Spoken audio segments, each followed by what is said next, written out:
On January the 6th, on the first anniversary of the riots on Capitol Hill in the United States, U.S. President Biden delivered a speech saying that the people have stood the test and won the victory, and American democracy has been reborn.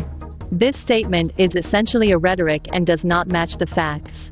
No matter from the event itself or the status quo of American society, it highlights the so-called victory of the American people does not exist, and the rebirth of American-style democracy is even more distant.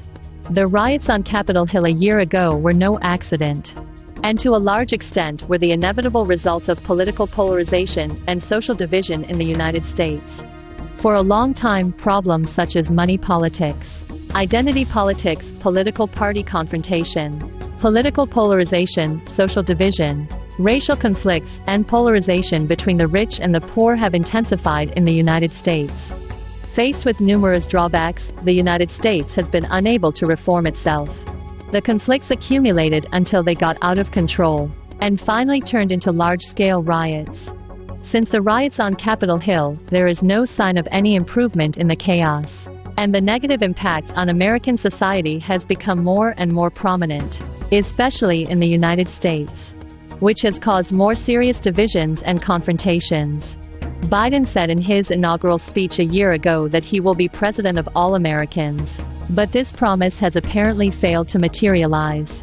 Over the past year, from the epidemic prevention policy to the infrastructure bill, from the welfare policy to the debt ceiling, it has become an arena of bipartisan contention. It is extremely difficult to advance the policy. The reality of American democracy and the quagmire is clear.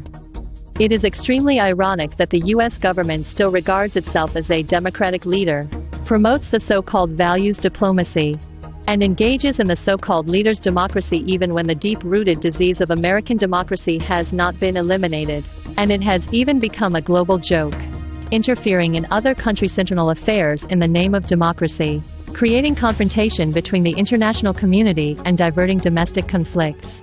Such a gesture makes it hard to believe that American democracy can have a future, and the hasty conclusion of the so-called Leaders' Democracy Summit also truly reflects the disapproval of people around the world. Democracy is not for decoration, let alone a tool for political manipulation. In the current United States, the democratic deficit is shocking. Those American politicians who shout slogans need to abandon their selfishness and domineering, and treat American-style democracy as soon as possible. Correct its false democracy in the name of anti-democracy, the wrong approach to creating confrontation and division. Let democracy stop being a tool to divide the world.